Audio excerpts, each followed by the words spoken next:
Hi everyone. और all good fine बढ़िया। Good morning, good afternoon, good evening, जब भी आप ये वीडियो देख रहे हैं। टोटल चैप्टर कवरेज में हमने अभी तक 2 चैप्टर को कवर करा है।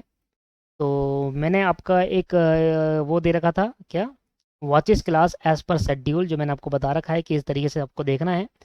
तो सबसे पहले हमने introduction to cost accounting part 1 complete करा, जिसके अंदर हमने नोट्स ही क्लास में कवर कर रखे हैं। यूट्यूब पर मैंने वो वीडियो डाल रखी है। कॉस्ट शीट भी मैंने कवर करा दिया है, पूरा स्टडी मटेरियल, स्कैनर और सब कुछ कवर करा दिया है। सब कुछ कॉस्ट शीट भी कवर करा दिया है। और अब हम जो अपना नया चैप्टर पढ़ रहे हैं वो मटेरियल कॉस्ट। Material cost. तो जी मटेरियल कॉस्ट हमारा नया चैप्टर है। 2 चैप्टर हम कंप्लीट कर चुके हैं और टोटल हमने अभी तक कितनी क्लास लगा दी? टोटल अभी तक हमने 19 क्लास लगा दी। और 19 क्लास के अंदर हमने अपना इंट्रोडक्शन टू कॉस्ट अकाउंटिंग और कॉस्ट सेट कंप्लीट करा। अब हम बात कर रहे हैं मटेरियल कॉस्टिंग की। तो मटेरियल कॉस्टिंग आज की क्लास में हमें स्टार्ट करना है, जिसके अंदर हम मटेरियल कॉस्टिंग में अपने बुक के क्वेश्चंस करेंगे, अपने स्कैनर के क्वेश्चंस करेंगे, पास्ट ईयर क्वेश्चंस, और वर्क बुक के क्वेश्चन करेंगे। ये इसी में एमटीपी और आरटीपी भी कवर हो जाते हैं। ठीक है। तो मटेरियल कॉस्ट हम पढ़ रहे हैं आज की क्लास के अंदर। हमारा स्टार्ट होगा मटेरियल कॉस्ट। देखो ये तीनों चैप्टर, चारों चैप्टर एक साथ पढ़ने होते हैं। मटेरियल कॉस्ट, लेबर और ओवरहेड, और फिर डायरेक्ट एक्सपेंस छोटा चैप्टर है, वो भी एक साथ पढ़ना होता है। ये 3 चैप्टर आपको लगातार एक साथ ही पढ़ने होंगे, अलग अलग नहीं पढ़ सकते। मटेरियल के बाद लेबर, लेबर के बाद ओवरहेड, या डायरेक्ट एक्सपेंस या ओवरहेड, ऐसे पढ़ सकते हो। उसके बाद जॉब, इसमें से फिर अलग कर सकते हो आप, जॉब बैच प्रोसेस अलग वगैरह कर सकते हो। तो हमारा तीसरा चैप्टर स्टार्ट होने वाला है आज, मटेरियल कॉस्ट। हेडिंग आइए दोस्त, नए पेज से हेडिंग डालते हैं, मटेरियल कॉस्टिंग। नया पेज ले लिया है, आप भी नया पेज ले लीजिए। Chapter material costing.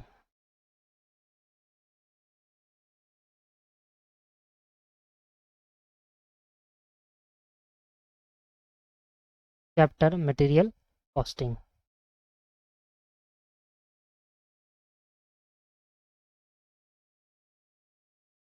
Chapter material costing. तो मटेरियल कॉस्टिंग हमारा एक चैप्टर है। आइए इसमें क्या करना होता है हमें बेसिकली, शुरू से समझाता हूँ बेसिक से। देखिए दोस्त, मटेरियल कॉस्टिंग चैप्टर के अंदर सबसे पहले 2 टाइप के इसमें कॉन्सेप्ट है। एक है प्रैक्टिकल कॉन्सेप्ट, एक है थ्योरी कॉन्सेप्ट। तो प्रैक्टिकल कॉन्सेप्ट के अलग लिस्ट बना देता हूँ, थ्योरी कॉन्सेप्ट की अलग लिस्ट बना देता हूँ। दोनों को कवर करते हुए चलेंगे, ठीक है। तो मैं लिखता हूँ पहले प्रैक्टिकल कॉन्सेप्ट। प्रैक्टिकल कॉन्सेप्ट की लिस्ट हो जाएगी एक, ठीक है। और यहाँ पर हम थ्योरी कॉन्टेक्ट, थ्योरी, आप इसको भी आपको उतारना है दोस्त, क्योंकि जितना मैं यहाँ पर लिखवाऊंगा उतनी ही बातें कवर कराने वाला हूँ मैं आपको इस चैप्टर के अंदर। थ्योरी की list, theory concept list, theory concepts, theory concept, ठीक है। तो हर चैप्टर में इस तरीके से करेंगे, कुछ प्रैक्टिकल कॉन्सेप्ट होंगे और कुछ थ्योरी कॉन्सेप्ट होंगे, जो दोनों को पढ़ना जरूरी है। क्योंकि देखो, प्रैक्टिकल कॉन्सेप्ट पढ़ने से आप प्रैक्टिकल क्वेश्चंस कर पाओगे, और थ्योरी कॉन्सेप्ट पढ़ने से आप थ्योरी के क्वेश्चन साथ में एमसीक्यू भी कर पाओगे, क्योंकि एमसीक्यू जो आते हैं वो थ्योरी बेस पर आते हैं, प्रैक्टिकल बेस पे बहुत कम आते हैं। ठीक है। तो दोनों ही कॉन्सेप्ट को पढ़ना है। मैं लिस्ट दे देता हूँ कि पहले प्रैक्टिकल कौन कौन से क्वेश्चन है और थ्योरी के कौन कौन से कॉन्सेप्ट है। तो प्रैक्टिकल कॉन्सेप्ट में पहला चालू होता है ईओक्यू, इकोनॉमिक ऑर्डर क्वांटिटी। दूसरा चालू होता है आपके पास, ऐसे लिखो, EOQ without discounting policy.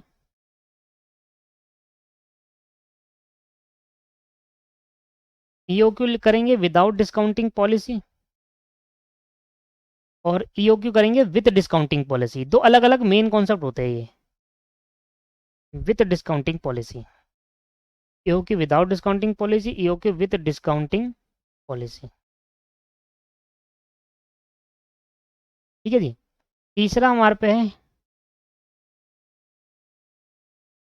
EOQ हो गया हमारे पास। और फिर हमारा कॉन्सेप्ट आता है लेवल्स ऑफ स्टॉक। फोर्थ हमारा कॉन्सेप्ट आता है लीफो, लीफो, वेटेड एवरेज और एवरेज। पांचवा हमारा कॉन्सेप्ट आता है इन्वेंट्री टर्नओवर रेशियो। इन्वेंट्री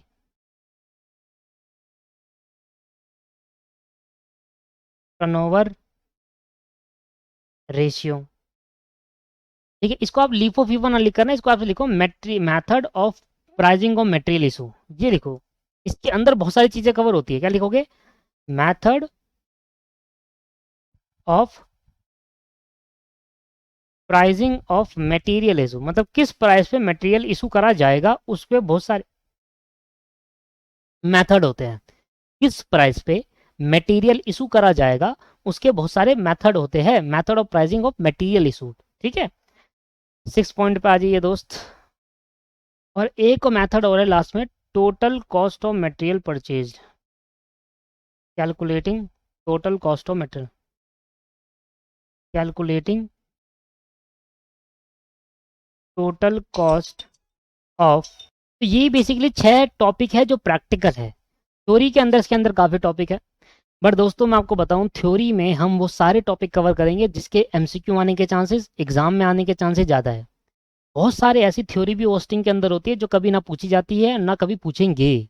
हाँ दोस्तों, ये भी होता है, इतनी सारी थ्योरी थोड़ा पड़ेगी। Costing is a practical subject, you know, costing practical subject है दोस्तों, थ्योरी सब्जेक्ट नहीं है। थ्योरी सब्जेक्ट तब माना जाता है जो पूरा थ्योरी हो, कॉस्टिंग के अंदर प्रैक्टिकल ज़्यादा आता है। आप पीछे के पास पेपर उठाएंगे तो कॉस्टिंग के अंदर प्रैक्टिकल ज़्यादा पूछेगा as compare to theory. But जब हम बात करते हैं एमसीक्यू की, तो एमसीक्यू जितने भी आएंगे वो थ्योरी में जाएंगे और उसके लिए थ्योरी करनी पड़ेगी।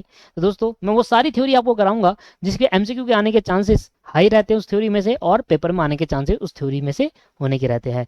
तो देखिए, तो हमारा जो थ्योरी है, इतनी थ्योरी कोई भी नहीं कराएगा जितनी मैं कराऊंगा, देखना आप। पहला, पहले पढ़ेंगे meaning of material cost, meaning of material cost. अब ये मटेरियल कॉस्ट पढ़ रहे, कॉस्टिंग पढ़ रहे हैं या मटेरियल कॉस्ट पढ़ रहे हैं, तो इसका मीनिंग क्या है, मटेरियल कॉस्ट या फिर कॉस्टिंग।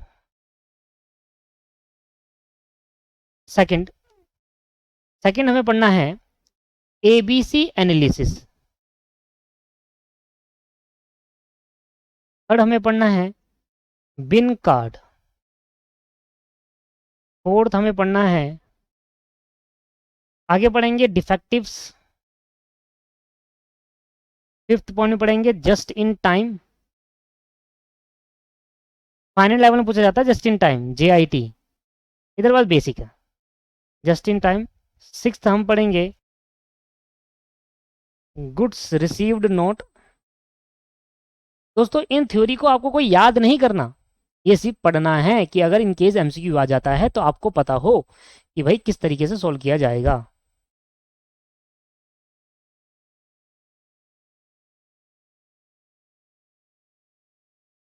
सेवंथ, सेवंथ है मटेरियल कंट्रोल।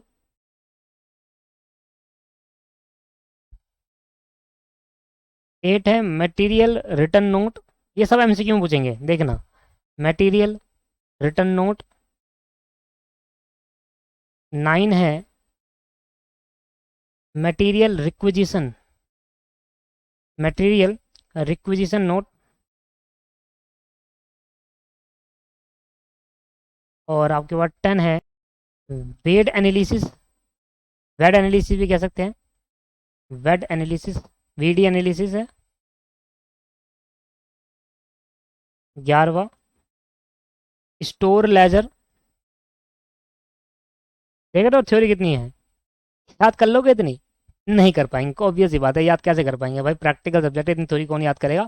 पर मैं इतनी पढ़ाऊंगा, और पता है मैं आपको थ्योरी से अलग से बुक दूंगा, थ्योरी की अलग की बुक दूंगा जिसमें सिर्फ थ्योरी थ्योरी होगी कॉस्टिंग के अंदर, बस उतनी ही याद करनी है और इनफ है, और कुछ याद करने की जरूरत नहीं है। उससे आपके MCQ उस हिसाब से कंटेंट पूछा जाएगा पेपर में। 12 आपके पास है different classes of store, different classes of store. अब देखिए, प्रैक्टिकल देखिए और थ्योरी देखिए, और मैं बताऊँ प्रैक्टिकल ज़्यादा आता है पेपर में, प्रैक्टिकल आएगा ही आएगा मटेरियल से। प्रैक्टिकल है 6 कॉन्सेप्ट, थ्योरी के देखना कितने कॉन्सेप्ट है। अब ये कॉन्सेप्ट कॉन्सेप्ट है दोस्तों, थ्योरी में बहुत कॉन्सेप्ट है। डिफरेंट क्लासेस में 3 क्लासेस होती है, सेंट्रलाइज, डिसेंट्रलाइज, सब स्टोर, ऐसे करके। अभी तो मैंने 12 लिखवा दिया, और भी होंगे तो मैं पुटअप कर दूंगा। 12 है, तो इसके लिए अलग से आपको अलग से नोट्स की कॉपी मिलेगी दोस्त। तो अलग से नोट्स जो मिलेगा उसी में से मैं आपको पढ़ाऊंगा, और जैसी मेरी क्लास, जिस दिन मेरी क्लास खत्म होगी उस दिन आपके डिलीवर हो जाएगी। ठीक है, चलिए, ये है मटेरियल कॉस्टिंग। अब देखिए मैं आपको बताऊं, अभी मैं आपको बस मीनिंग ऑफ मटेरियल कॉस्टिंग बताऊंगा, उसके कुछ बेसिक इंट्रोडक्शन बताऊंगा सिर्फ ये, बाकी थ्योरी सब कवर होगी बाद में, चैप्टर के एंड में। और जब मैं ये थ्योरी कवर कराऊंगा सारी की सारी, तब जाकर हम एमसीक्यूज कर पाएंगे, fill in the blanks, true false कर पाएंगे, अदरवाइज नहीं कर पाएंगे। तुम्हारा पढ़ने का तरीका क्या रहेगा? अभी देख, बेसिक इंट्रोडक्शन, सुनना ध्यान से, पढ़ने का तरीका है basic introduction of material costing, basic introduction for this chapter, इस चैप्टर के लिए बेसिक इंट्रोडक्शन क्या है, मतलब बेस बनाएंगे इस चैप्टर का। दूसरा हम पढ़ेंगे ऑल प्रैक्टिकल कॉन्सेप्ट,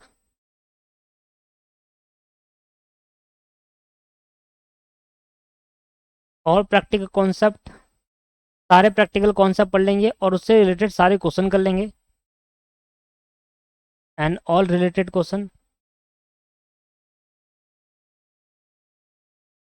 कल हमने पिछली क्लास में मैंने गिनवाए थे आपको, टोटल 48 क्वेश्चन थे प्रैक्टिकल में, सारे कवर खत्म करेंगे। जब वो सारे खत्म हो जाएंगे तो फिर स्टार्ट करेंगे theory, all theory concept with theory notes, all theory concept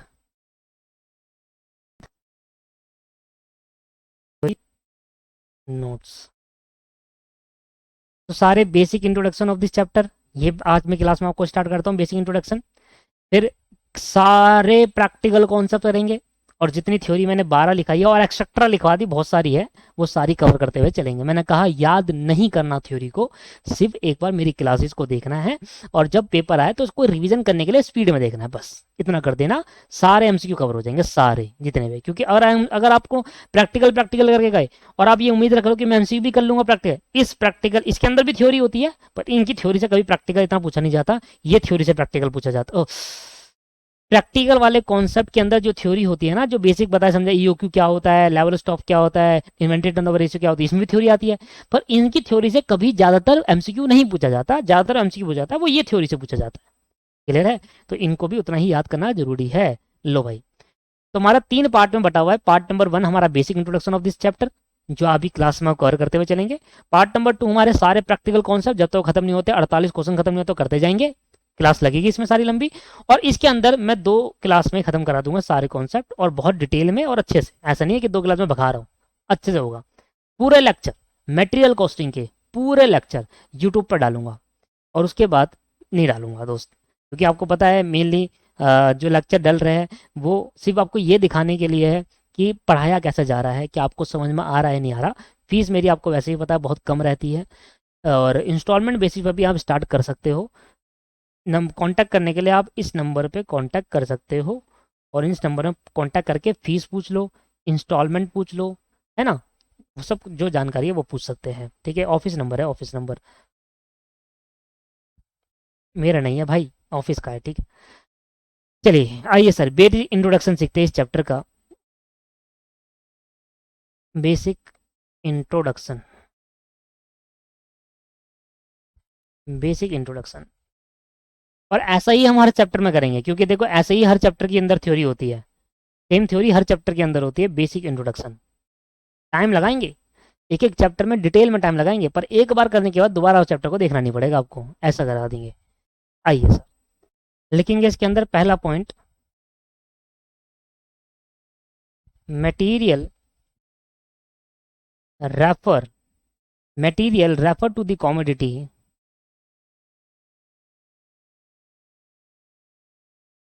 material refer to the commodity supplied to undertaking, supplied to an undertaking, supplied to an undertaking for the purpose of consumption, for the purpose of, for the purpose of consumption in the process, for the purpose of consumption in the process of manufacturing, in the process of manufacturing, or of rendering service, और of rendering service और for transformation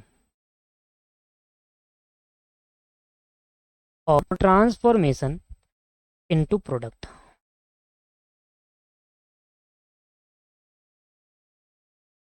पहला point. दूसरा, material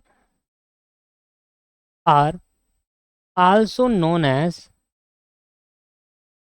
inventory. Material को inventory भी कहा जाता है। Material also known as inventory. Financial accounting में इन्वेंट्री स्टॉक को कहा जाता है ना। देखा जाए तो इन्वेंट्री स्टॉक होता है कि है, होता मटेरियल ही है, पर यहाँ पर वर्ड मटेरियल भी यूज करा गया है। तीसरा पॉइंट लिखेंगे, द टर्म मटेरियल या फिर इन्वेंट्री, जब भी हम कभी यूज करेंगे मटेरियल या इन्वेंट्री, जब भी कभी हम मटेरियल या इन्वेंट्री वर्ड का यूज करते हैं, it not cover only the raw material, it also cover different things. मतलब क्या क्या? The material inventory terms cover not only raw material,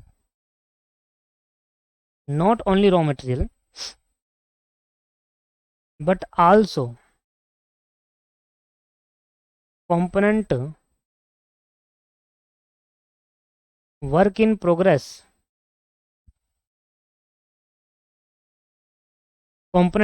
progress, and finished goods and scrap,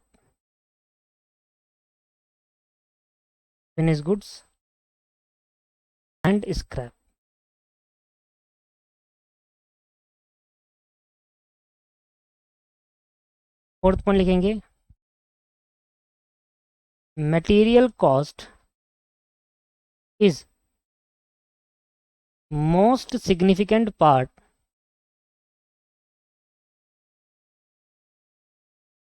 of total cost. Material cost सबसे ज्यादा significant part होता है total cost का, because it constitutes 40% to 80% of total cost. Total cost का 40 से 80% के बीच में, 40 to 80% के बीच में तो मटेरियल कॉस्ट ही होता है अकेला। क्योंकि भैया प्रोडक्ट बनाने के लिए सबसे ज़्यादा क्या चाहिए? मटेरियल ना। जब तक आपको 1 लाख यूनिट बनानी है तो 1 लाख मटेरियल लेना पड़ेगा आपको ना। ठीक है जी। The percentage may differ from industry to industry, percentage may differ from industry to industry. जो परसेंटेज है वो डिफर करेगी इंडस्ट्री टू इंडस्ट्री, कि भाई किसी में 40% टोटल कॉस्ट का, ये मतलब ये कहने का मटेरियल जो कॉस्ट होती है ना वो बहुत ज़्यादा सिग्निफिकेंट होती है दोस्त। क्योंकि अगर आप 1 लाख रुपए का 1 लाख यूनिट बनाओगे ना, तो 1 लाख यूनिट को बनाने के लिए उतना रॉ मटेरियल भी चाहिए। समझ में आ रहा ना? तो उस हिसाब से आपको रॉ मटेरियल भी चाहिए। तो रॉ मटेरियल क्या होता है? पूरी टोटल कॉस्ट का 40 to 80% चीजें कवर कर लेता है।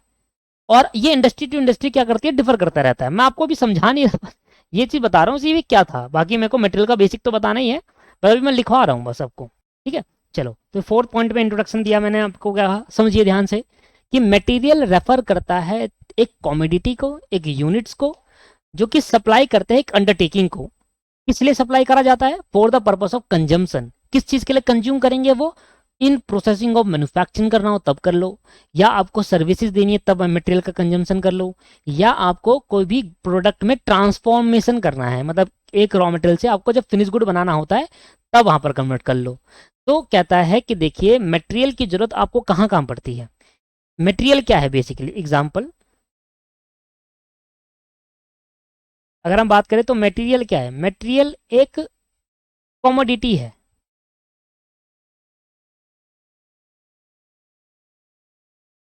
मटेरियल एक क्या है? कॉमोडिटी। मतलब क्या है? यूनिट भाई कुछ ना कुछ होगा। जैसे कि अब लकड़ी जो बेचा जा, कॉमोडिटी क्या होती है? जिनको खरीदा बेचा जा सके। कॉमोडिटी क्या होती है? वो चीज होती है जो खरीदा बेचा जा सकता है, कॉमोडिटी। जैसे लकड़ी हो गई, अगर सोफे बनाने हैं तो लकड़ी चाहिए।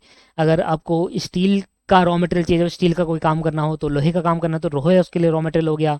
है ना। जैसे घर बनाना तो सरिया उसके लिए रॉ मटेरियल हो गया, रेता उसका मटेरियल हो गया घर बनाने के लिए, ईंटें जो होती है ब्रिक वो उसके लिए मटेरियल हो गया। तो ये क्या है, रॉ मटेरियल क्या है, कॉमोडिटी। कॉमोडिटी वर्ड तब यूज करते हैं जब हम किसी चीज को खरीद कर बेच सके, मतलब खरीदा बेचा जा सके। जब कॉमोडिटी वर्ड का ये टर्म्स हम तब यूज करते हैं जब हम परचेज सेल की बात कर रहे थे, जब हम भाई खरीदा और हम उसको बेच भी सकते हैं प्रोसेस करके, या ऐसे बेच दो, ऐसा भी तो होता है।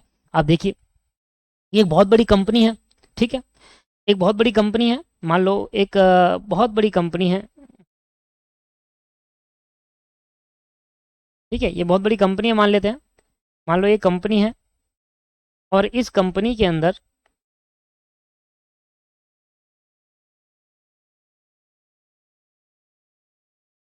ठीक है, बहुत बड़ी कंपनी है और इस कंपनी के अंदर मान लो ये एक कंपनी है, कंस्ट्रक्शन कंपनी है, कंस्ट्रक्ट रॉ मटेरियल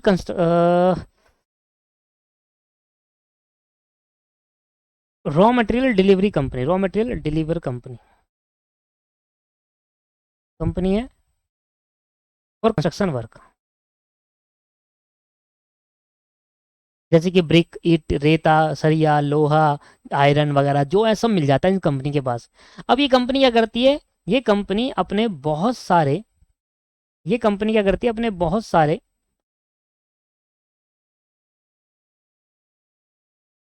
होलसेलर को ढूंढती है, बहुत सारे होलसेलर को ढूंढती है और उनको बल्क में माल बेचती है। फिर होलसेलर क्या करते हैं, अपने बहुत सारे रिटेलर ढूंढते हैं, होलसेलर क्या करते हैं, अपने बहुत सारे रिटेलर ढूंढते हैं, रिटेलर, और रिटेलर क्या करते हैं, फिर अपने बहुत सारे कंज्यूमर ढूंढते हैं। इस तरीके से माल बेचा जाता है ना।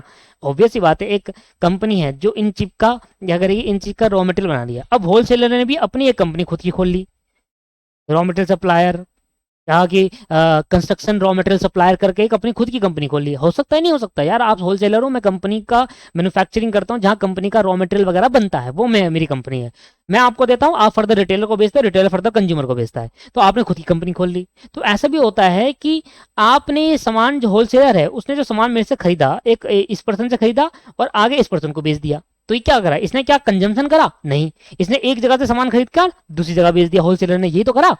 भाई होलसेलर ने क्या करा, इससे माल कर लेता था बल्क में और अलग अलग रिटेलर को बेच देता था।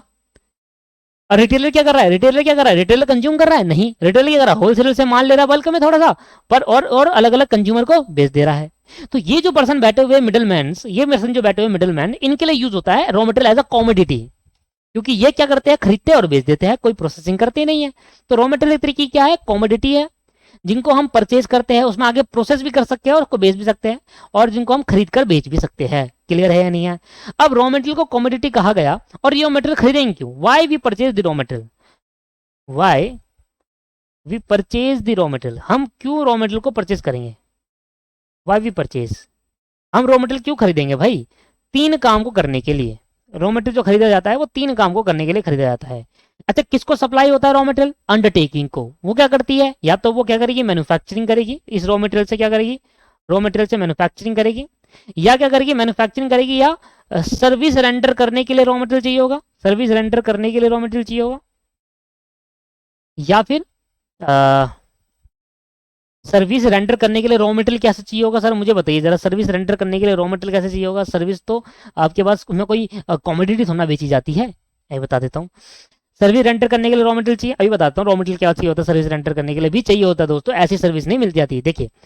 और ट्रांसफॉर्मिंग, ट्रांसफॉर्मेशन, ट्रांसफॉर्मेशन मतलब कन्वर्जन, ट्रांसफॉर्मेशन का मतलब क्या होता है, convert into finish good, convert into finish good. तो तीन काम के लिए कंपनी ले सकती है, या तो मैन्युफैक्चरिंग करने के लिए, अगर किसी भी काम का मैन्युफैक्चरिंग करेंगे, अब वो मैन्युफैक्चरिंग फिनिश गुड में भी कन्वर्ट कर सकता है, डब्ल्यूआईपी में कन्वर्ट हो सकता है, ऐसा नहीं है भाई, ऐसा भी तो होता है, मान लो एक शर्ट है, समझना, मैन्युफैक्चरिंग के वर्ड के अंदर जरूरी नहीं है वो फिनिश गुड में ही कन्वर्ट करे। इसका एग्जांपल दे देते हैं, तीनों का एग्जांपल दे दूं। पहला एग्जांपल है जैसे ये, कि मान लो एक शर्ट है, एक शर्ट का कपड़ा है, शर्ट का, इस शर्ट का कपड़ा है, और इस शर्ट के कपड़े में एक मैन्युफैक्चरर को बुलाया, और वो क्या करा, इस शर्ट के कपड़े से उसने क्या बनाई, शर्ट बनाई, क्या ये शर्ट डायरेक्ट बेच रहे हो? अगर ये शर्ट आपने डायरेक्टली बेच दी तो ये शर्ट फिनिश गुड बन गया। ये था कपड़ा मतलब रॉ मटेरियल, ठीक है।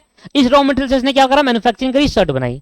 अब ये कभी कभी ऐसा होता है कि मैन्युफैक्चरर क्या करते हैं, शर्ट को डायरेक्टली बेच देते हैं कंज्यूमर को, मतलब होलसेलर रिटेलर के थ्रू बेच देते हैं। अगर आप रॉ मटेरियल से मैन्युफैक्चरिंग करके शर्ट बना रहे हो, उसको डायरेक्टली कंज्यूमर को बेच दे, तो ये इसका एग्जांपल है, इसका एग्जांपल है ट्रांसफॉर्मेशन करना फिनिश गुड में। रॉ मटेरियल से जब आप फिनिश गुड में ट्रांसफॉर्म में कर लेते हो, कन्वर्ट कर लेते हो, तो वो ये मतलब है। फिर मैन्युफैक्चर में क्या आएगा, मैन्युफैक्चर में ये आ सकता है, manufacture is a wider term, manufacture में ये भी आ सकता है और मैन्युफैक्चर में अलग चीज भी आ सकती है। जैसे ये तो आ ही जाएगा, क्योंकि अगर आप रॉ मटेरियल से फिनिश गुड बना रहे हो तो मैन्युफैक्चरिंग तो है, बनाना क्या है, एक तरीके की मैन्युफैक्चरिंग है। अब मैन्युफैक्चरिंग में दूसरा भी आ सकता है, क्या आ सकता है कि भाई देखो मैंने रॉ मटेरियल करा, रॉ मटेरियल से शर्ट बनाई, पर शर्ट में बटन लगाना इसका काम नहीं है। शर्ट के अंदर ब्रांडिंग, नाम वाम चिटविट लगाना, ये लिखा हुआ जैसे ये लिखा हुआ क्लेविन क्लाइन सी के, तो ये इसका काम नहीं है। ये क्या करेंगे, इसके लिए अलग पर्सन आता है, अलग अलग कंपनी होगी, और कंपनी क्या करेगी, उन शर्ट में बटन लगाएगी, उन शर्ट में नाम वाम लिखेंगी, ब्रांडिंग करेगी, ये ब्रांडिंग वगैरह करके फिर कस्टमर को बेचेगी। तो इसने क्या करा, आधा काम करा ना, इसने मैन्युफैक्चरिंग तो करी, क्या फिनिश गुड बनाया नहीं, तो दैट्स कॉल्ड मैन्युफैक्चरिंग। तो manufacturing word is a wider term. अगर आप रॉ मटेरियल से फिनिश गुड बना रहे हो, इसको भी मैन्युफैक्चर करते हैं, इसको ट्रांसफॉर्मेशन भी कहा जाता है। और अगर आप रॉ मटेरियल से पूरा फिनिश गुड ना बनाकर कुछ गुड्स को मैन्युफैक्चर करते हैं और कुछ पेंडिंग रह जाता है, बाकी फर्दर करता है वो कंपनी, अलग कंपनी करती है, तो इसको हम क्या कहते हैं दोस्त, इसको हम मैन्युफैक्चर कहते हैं, मैन्युफैक्चरी, इसको भी मैन्युफैक्चर कहा जाता है। तो ट्रांसफॉर्मेशन जब हम वर्ड का यूज करते हैं तो उसका मतलब है कि आपने रॉ मटेरियल से फिनिश गुड तैयार कर दिया। तो ट्रांस मैन्युफैक्चरिंग के अंदर तो एक वाइडर टर्म होगी, जिसके अंदर वर्किंग डब्ल्यूआईपी वाला भी सिस्टम आ जाता है और ट्रांसफॉर्मेशन भी आ जाता है। जब ट्रांसफॉर्मेशन वर्ड लगेगा तो डब्ल्यूआईपी का सिस्टम नहीं आ सकता, सिर्फ डब्ल्यूआईपी फिनिश गुड का ही आएगा।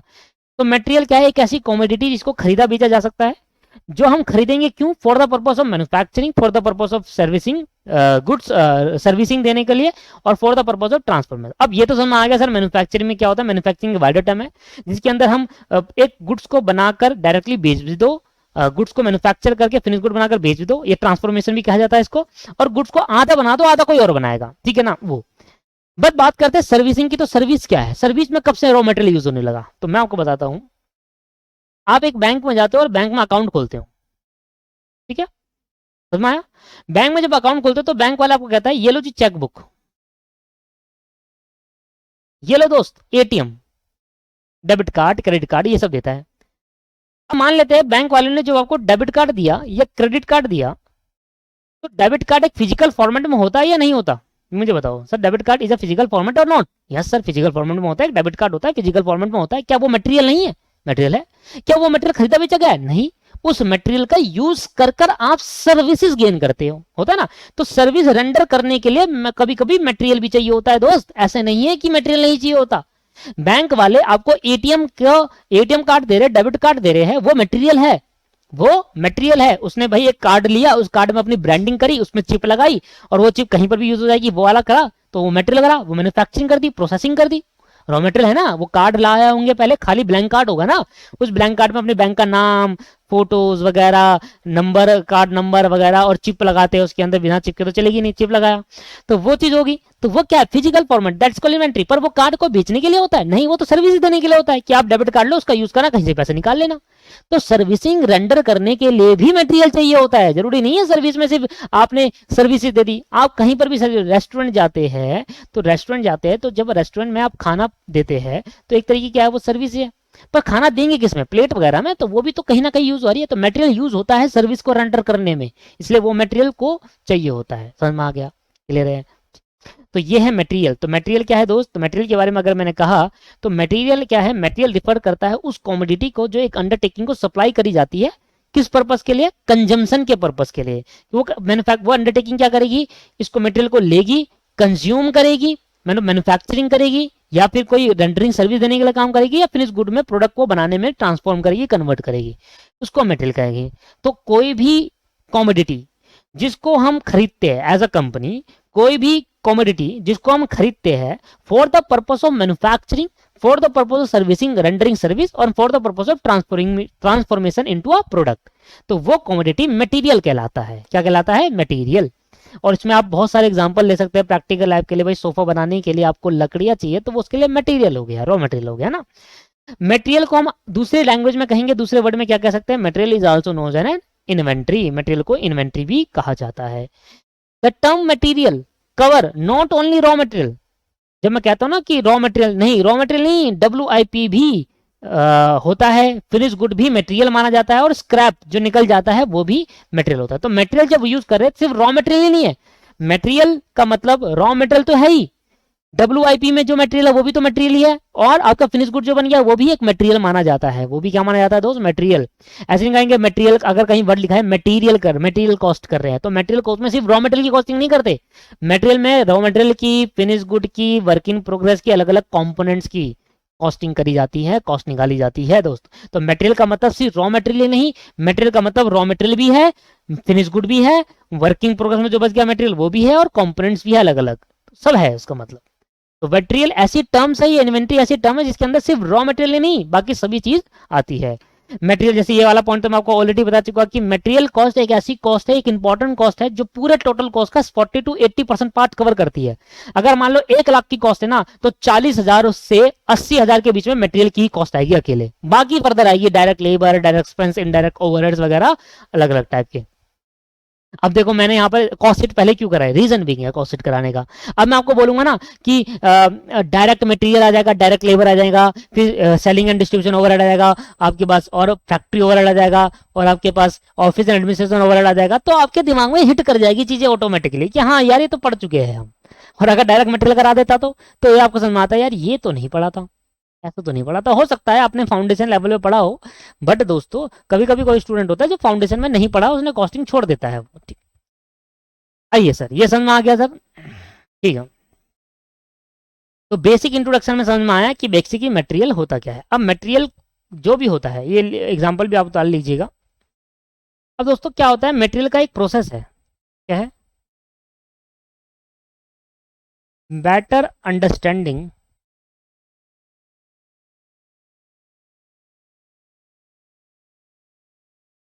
Better understanding of material concept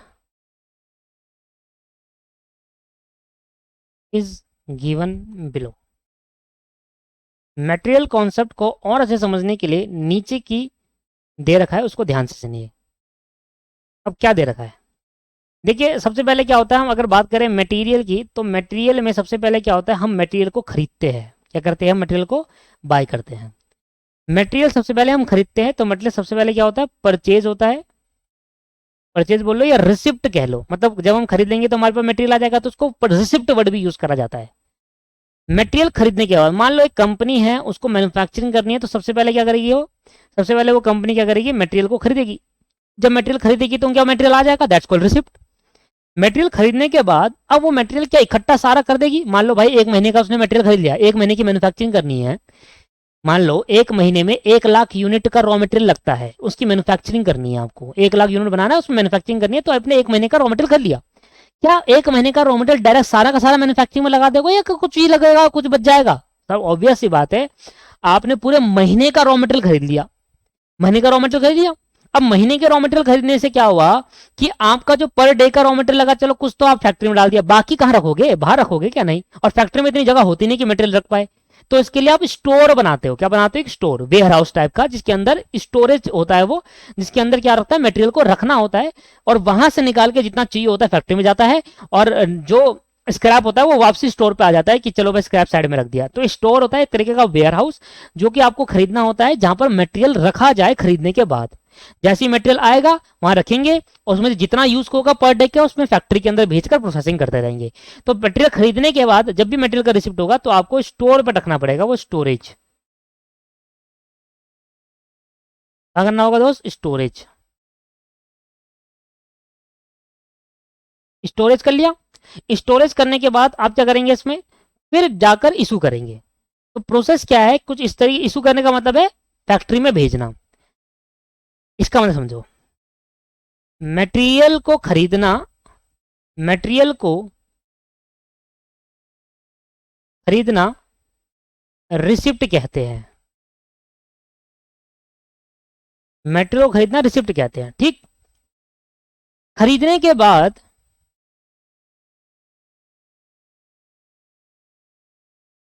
खरीदने के बाद उसको वेयरहाउस में रखना,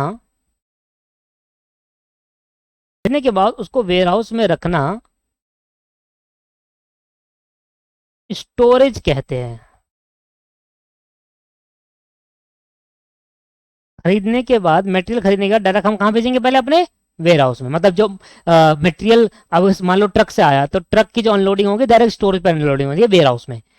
उसके बाद जब हम मटेरियल पर डे का मटेरियल धीरे धीरे मटेरियल फैक्ट्री में ले आकर मैन्युफैक्चरिंग करते हैं, उसको इशू कहते हैं। तो ये 3 वर्ड का बहुत इंपॉर्टेंस है, आगे जाकर ये तीनों वर्ड का आपको समझ में आएगा।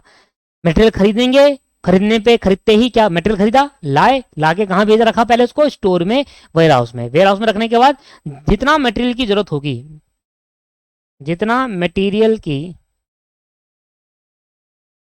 नीड होगी मैन्युफैक्चरिंग में, उतना मटेरियल, सुनना, उतना मटेरियल स्टोर से निकालकर, स्टोरेज से निकालकर फैक्ट्री में लाया जाएगा, फैक्ट्री में लाया जाएगा जहां मैन्युफैक्चरिंग होती है। इसे हम इशू कहते हैं। तो कभी आपने कहा इशू कहते हैं, कभी आपको कोई कहेगा भाई what is the meaning of issue, material issue करने का मतलब क्या है कि भैया हमने स्टोर से निकाला और फैक्ट्री के अंदर भेज दिया, वहां पर इशू हो रहा है, इसका मतलब मटेरियल वहां प्रोसेसिंग हो रही है। ये सिर्फ बात कर रहा हूँ, ये सारी बात हुई है सिर्फ रॉ मटेरियल केस में। ये सारे कॉन्सेप्ट जो मैंने आपको सिखाया सिर्फ रॉ मटेरियल के केस के अंदर सिखाया है, रॉ मटेरियल के अंदर। बात फिनिश गुड की भी तो हो सकती है, क्योंकि मटेरियल का मतलब क्या है, फिनिश गुड, रॉ मटेरियल, और मटेरियल का मतलब क्या है, फिनिश गुड है, WIP है, और रॉ मटेरियल भी है। तो अभी मैंने जो बात करी रॉ मटेरियल की बात है, रॉ मटेरियल खरीदा, स्टोर पे ले गए, जितना मैन्युफैक्चरिंग के लिए चाहिए वहां से निकालकर फैक्ट्री के अंदर डाला, वो आपके पास रॉ मटेरियल हो गया। ठीक है जी। तो अगर हम बात करें फिनिश गुड वाले मटेरियल की, तो फिनिश गुड बेसिकली परचेज तो नहीं होगा, तो इशू के टाइम पे चेंज हो जाएगा, क्योंकि फिनिश गुड थोड़ा परचेज करेंगे। अगर हाँ वो कंपनी है जो डायरेक्टली एक जगह से मान फिनिश गुड लेकर दूसरी जगह बेचती है, मतलब मीडिएटर है, होता नहीं है। जैसे आप जितने भी दुकानदार है जहां पर गारमेंट्स की शॉप होती है, वो क्या करते हैं, होलसेलर से माल लेकर आते हैं और डायरेक्ट रिटेलर क्या करते हैं, कंज्यूमर को बेचते हैं, बनाते थोड़ी ना है कुछ। तो उस केस के अंदर मटेरियल लाए, रिसिप्ट हुआ, उसने अपने स्टोर पे रखा और इशू कर दिया। तो ये तीनों केस में होता है दोस्त। ये WIP में, रॉ मटेरियल में भी होता है, WIP में तो फिनिश गुड में भी हो सकता है, फिनिश गुड में भी तो होता है। अब देखिए, मान लो मैं एक रिटेलर हूं, जो मैं कपड़े की दुकान है मान लो मेरी, ठीक। अब क्या होता है कि भाई मैं होलसेलर के पास जाता हूँ, मैं बल्क में वहां पर कपड़े लेकर आता हूँ और बल्क से कपड़े लेने के बाद अपने दुकान पे रखता हूँ, दैट्स कॉल्ड स्टोर। खरीदना मीन्स रिसिप्ट, स्टोर करना, दुकान पे रखना, दैट्स कॉल्ड स्टोर, और धीरे धीरे बेचना, that called issue. Raw material case में अलग, फिनिश गुड के केस में अलग हो जाएगा, ठीक। अच्छा, इसके बाद क्लियर होगा सर। तो ये एक बेसिक है। जब हम ये तीनों चीज करते हैं तो ये तीनों चीज फिर एक लय में चलती है।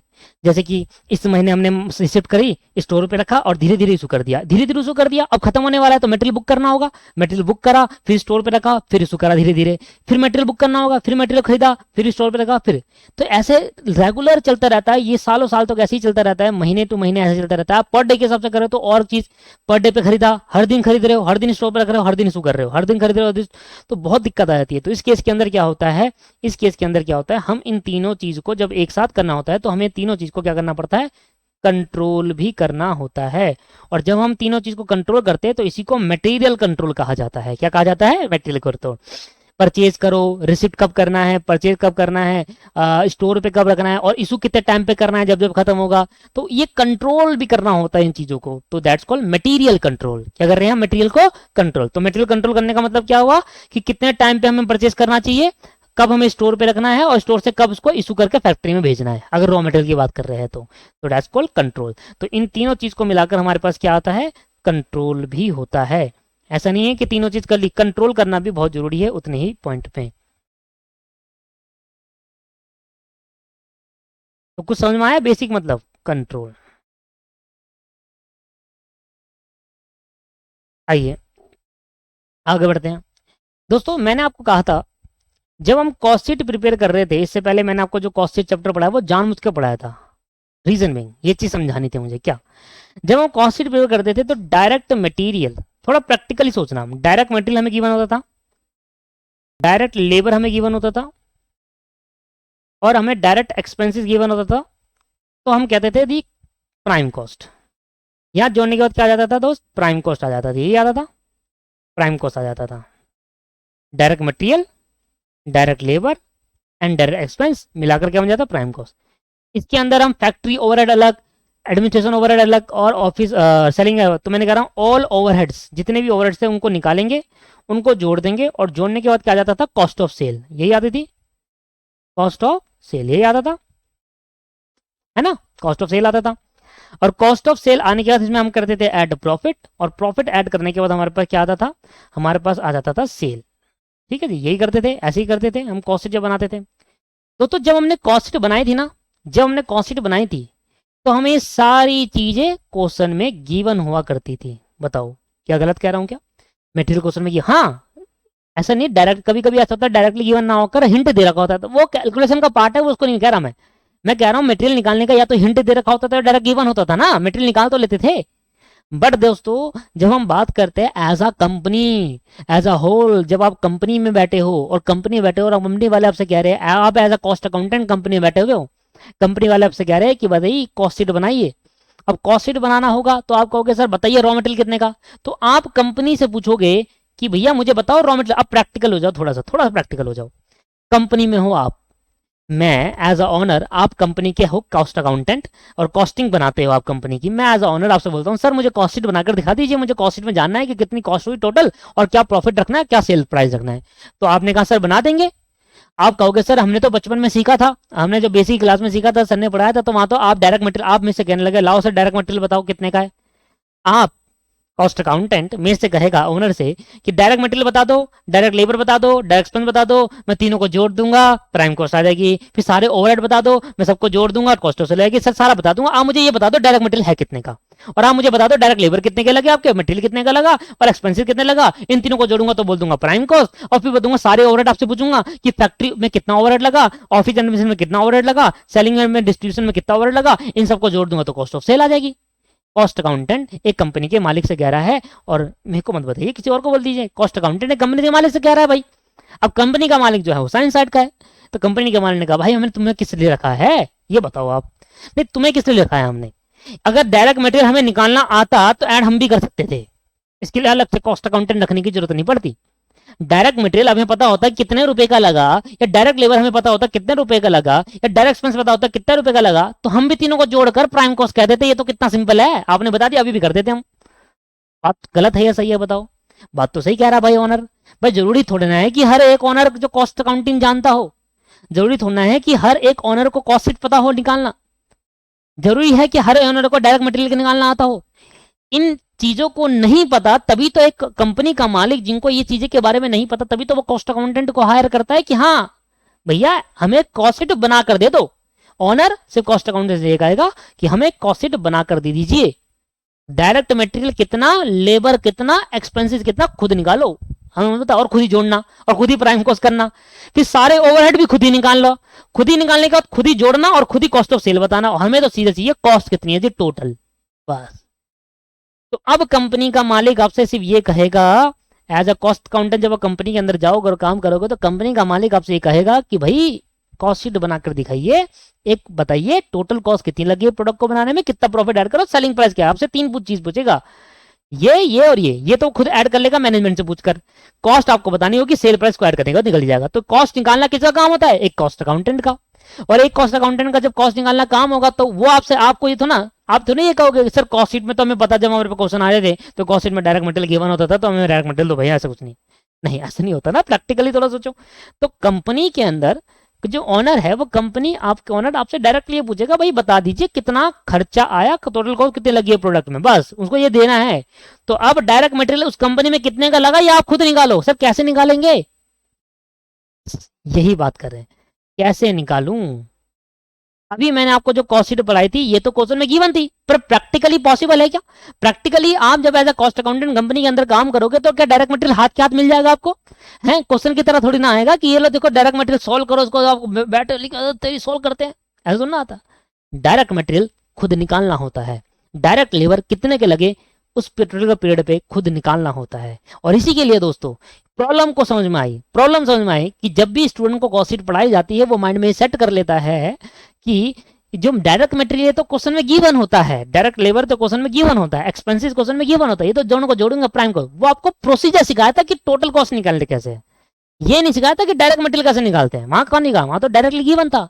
तो प्रॉब्लम ये अराइज हुई कि डायरेक्ट मटेरियल थ्योरेटिकल लाइफ में पढ़ने वाले टाइम पे तो गिवन होता है कॉस्ट शीट के अंदर, बट जब हम प्रैक्टिकल सोच रहे होते हैं, जब हम प्रैक्टिकल किसी कंपनी में कर रहे होते हैं, प्रैक्टिकल में निकालना पड़ता है डायरेक्ट मटेरियल। तो कैसे निकालूंगा डायरेक्ट मटेरियल, इसके लिए ही ये चैप्टर पढ़ा जा रहा है, डायरेक्ट मटेरियल निकालना कैसा जाएगा। इस चैप्टर को जो पढ़ाया जा रहा है मटेरियल कॉस्टिंग, मटेरियल कॉस्टिंग क्यों पढ़ाई जा रही है आपको, मटेरियल कॉस्टिंग जो आपको पढ़ाई जा रही है, इस मटेरियल कॉस्टिंग से आप ये निकालोगे, इस मटेरियल कॉस्टिंग से क्या निकालोगे, मटेरियल की कॉस्ट। और वो कॉस्ट जब इस चैप्टर को लगाकर, इस चैप्टर पूरा पढ़ने के बाद आप सीख जाओगे कि एक कंपनी के अंदर मटेरियल की कॉस्ट कैसे फाइंड आउट होती है। और जब वो कॉस्ट आप फाइंड आउट कर लोगे तो वो एक पार्ट निकलेगा कॉस्ट शीट का। फिर डायरेक्ट लेबर कैसे निकालूंगा, जैसे आपने इस चैप्टर को पढ़ा सिर्फ क्या फाइंड आउट करने के लिए, इस चैप्टर को पढ़ा सिर्फ आपको डायरेक्ट मटेरियल निकालने के लिए। अब आप अगला चैप्टर पढ़ोगे लेबर, और जब आप लेबर चैप्टर पढ़ोगे तो वहां पता चलेगा कि डायरेक्ट लेबर की कैलकुलेट कैसे होती है कॉस्ट। और ऐसे ऐसे करके जैसे डायरेक्ट मटेरियल चैप्टर पढ़ने पे सिर्फ इसकी कॉस्ट निकलेगी, इसकी कॉस्ट निकालना सीखोगे। डायरेक्ट लेबर वाला चैप्टर, लेबर कॉस्टिंग वाला पढ़ने पे इसकी कॉस्ट निकलेंगे। डायरेक्ट एक्सपेंस वाला चैप्टर पढ़ने पे इसकी कॉस्ट निकालोगे। जब तीनों चैप्टर पढ़ने पे अलग अलग कॉस्ट निकालना सीख जाओगे तभी एक कंपनी की कॉस्ट फाइंड आउट करके यहां जोड़ोगे, तब जाकर आएगी प्राइम को। कितना आसान नहीं है। डायरेक्ट मटेरियल कैसे आएगा उसके लिए एक पर्टिकुलर चैप्टर पढ़ाया जा रहा है आपको। डायरेक्ट लेबर कैसे आएगा, डायरेक्ट एक्सपेंस कैसे आएगा, चैप्टर। और जब आप एक ओवरहेड चैप्टर पढ़ोगे ना तब आप सारे ओवरहेड की कॉस्ट निकालोगे, जब जोड़ने का तब आ जाएगा कॉस्ट ऑफ सेल। तो इसलिए वो 3 चैप्टर पढ़ाना बहुत जरूरी है। ये 3 चैप्टर लगातार पढ़ना बहुत जरूरी है, क्योंकि ये जब 3 चैप्टर पढ़ोगे, इस 3 चैप्टर के पढ़ने के बाद आप एबल हो जाते हो डायरेक्ट मटेरियल की कॉस्ट कैसे फाइंड आउट होगी, इस चैप्टर में सीखेंगे। डायरेक्ट लेबर कैसे फाइंड आउट होता है, डायरेक्ट लेबर कितने का आया उस पर्टिकुलर पीरियड में, इस चैप्टर से पता चलेगा, अगले चैप्टर से। और डायरेक्ट एक्सपेंस वाले चैप्टर में, और ओवरहेड वाला चैप्टर ओवरहेड बताएगा। जब ये चारों चैप्टर पढ़ लोगे, चारों चैप्टर पढ़ने के बाद आपको पता चलेगा कि कॉस्ट शीट के सारे एलिमेंट कैसे फाइंड आउट होते हैं। 4 चैप्टर पढ़ने के बाद आप एबल हो जाते हो एक कॉस्ट शीट बनाने के लिए। इसलिए 4 चैप्टर के बाद कॉस्ट शीट बाद में दी गई थी स्टडी मैट में। हर एक चीज के पीछे रीजन होता है दोस्तों। इस 4 चैप्टर के बाद ही कॉस्ट शीट है, देख लेना आप स्टडी मटेरियल खोलकर, समझ में आ रहा है। तो इस 4 मैंने क्या शीट पहले क्यों बताया, क्योंकि मुझे आपको ये सिखाना था कि दोस्तों कॉस्ट शीट में आपको डायरेक्टली गिवन होगा, पर ये डायरेक्टली पढ़ने के लिए, ये डायरेक्टली गिवन निकालने के लिए, ये कैसे गिवन होगा, हमें तो ना प्रैक्टिकल लाइफ में गिवन होगा। इसके लिए हमें डायरेक्ट मटेरियल निकालने के लिए हमें मटेरियल वाला चैप्टर लगाना होगा, लेबर कॉस्ट निकालने के लिए लेबर वाला चैप्टर लगाना है, डायरेक्ट एक्सपेंस निकालने के लिए डायरेक्ट एक्सपेंस वाला चैप्टर, और ओवरहेड वाले कॉस्ट के निकालने के लिए ओवरहेड का चैप्टर लगाना होगा। तब जाकर कॉस्ट आएगी और तब जाकर मैं कॉस्ट ऑफ सेल निकाल सकता हूं। दैट द कॉन्सेप्ट कि ये चैप्टर हम क्यों पढ़ रहे हैं। अब समझ में क्यों पढ़ रहे हैं चैप्टर, क्योंकि अगर कंपनी का मालिक हमसे ये पूछे कि total cost of the product क्या है, कॉस्ट ऑफ सेल क्या है, तो हम नहीं बता पाएंगे अगर हमने ये चैप्टर नहीं पढ़ा होगा। क्योंकि ये चैप्टर नहीं पढ़ा होगा तो हम मटेरियल की कॉस्ट नहीं निकाल सकते, तो मटेरियल की कॉस्ट जब निकलेगी नहीं तो आगे प्राइम कॉस्ट भी नहीं आएगी। तो ये चैप्टर पढ़ने की वजह क्या है, ये चैप्टर को हमें इसलिए पढ़ाया जा रहा है कि हम ये फाइंड आउट करना सीखे कि मटेरियल की कॉस्ट कैसे निकलती है, और जैसे ही मटेरियल कॉस्ट निकलेगी हम उसको कॉस्ट शीट में डालकर हम total cost of the product निकालेंगे। Total cost of the product, समझ में आया, लॉजिक क्लियर हो गया। तो ये था कुछ बेसिक इंट्रोडक्शन कॉस्ट शीट का, मटेरियल चैप्टर का। तो मटेरियल चैप्टर का कुछ बेसिक इंट्रोडक्शन था कि चैप्टर को हमें क्यों पढ़ना है, और ये चैप्टर में मटेरियल की कॉस्ट निकालने के लिए हमें ये सारी कैलकुलेशन करनी होती है। एक मटेरियल की कॉस्ट निकालने के लिए हमें सारी कैलकुलेशन सीखनी होती है, इन्हें समझना होता है, और थ्योरी पार्ट सिर्फ मटेरियल के बारे में और डीपली जानने के लिए थ्योरी पार्ट समझना होता है। ठीक है, तो आज की इस वीडियो लेक्चर के अंदर, आज की इस क्लास के अंदर हमने ये सीखा कि मटेरियल कॉस्टिंग के अंदर क्या प्रैक्टिकल कॉन्सेप्ट है, क्या थ्योरी कॉन्सेप्ट है, एक बेसिक अंडरस्टैंडिंग ली what is the meaning of material, और मटेरियल का मीनिंग क्या होता है। हम मटेरियल चैप्टर पढ़ क्यों रहे हैं, क्योंकि मटेरियल कॉस्ट निकालना चाहेंगे, और मटेरियल कॉस्ट आएगी तभी हम कॉस्ट शीट बना पाएंगे। तो मटेरियल चैप्टर क्यों पढ़ रहे हैं, to calculate the material cost. Clear है, समझ में आया आज की क्लास। नेक्स्ट क्लास का इंतजार करिए दोस्तों, नेक्स्ट क्लास के अंदर सीधा मैं स्टार्ट कराऊंगा आपको एक नया कंसेप्ट, क्योंकि बेसिक अंडरस्टैंडिंग मैंने करा दी मटेरियल की, ये अलग पार्ट कंप्लीट हो गया। अब बाकी पार्ट तो मैंने वाला लास्ट में कराऊंगा जी, क्योंकि ये थ्योरी पार्ट है। देखो इससे प्रैक्टिकल का कोई दूर दूर तक लेना देना नहीं है। जितना भी लेन देना वो प्रैक्टिकल में कवर कर लेंगे। तो प्रैक्टिकल को पहले कवर करेंगे, नेक्स्ट क्लास से प्रैक्टिकल चालू होगा, फिर जब सारे प्रैक्टिकल खत्म हो जाएंगे फिर थ्योरी पाएंगे सारी। ये सारी थ्योरी कवर देख रहे हो कितनी बड़ी 12-13 थ्योरी है, सारी थ्योरी कवर करेंगे दोस्त। तो नेक्स्ट क्लास में मिलते हैं। आज की क्लास छोटी रखी जानबूझकर कि सिर्फ आपको एक बेसिक अंडरस्टैंडिंग बता पाऊं कि what is the meaning of material cost and what is the meaning of material cost, ये तो हो गया। And why we calculating the material cost, क्यों हम मटेरियल कॉस्ट को कैलकुलेट कर रहे हैं, to find out the total cost of sale, cost sheet में डालकर टोटल कॉस्ट ऑफ सेल निकालने के लिए। ठीक है, और ये तभी कर पाएंगे, कॉस्ट ऑफ सेल हम तभी निकाल पाएंगे जब हम 4 चैप्टर पढ़ लेंगे, मटेरियल, लेबर, ओवरहेड और डायरेक्ट एक्सपेंस। 3-4 से तो मिलती है, बनकर बनती है कॉस्ट शीट। ठीक है, तो आज की वीडियो में इतना ही। होपफुल पसंद आई होगी, पसंद आए तो लाइक करिए, कमेंट करके अपने क्वेश्चन पूछ सकते हैं। Thank you very much. Next class में मिलते हैं।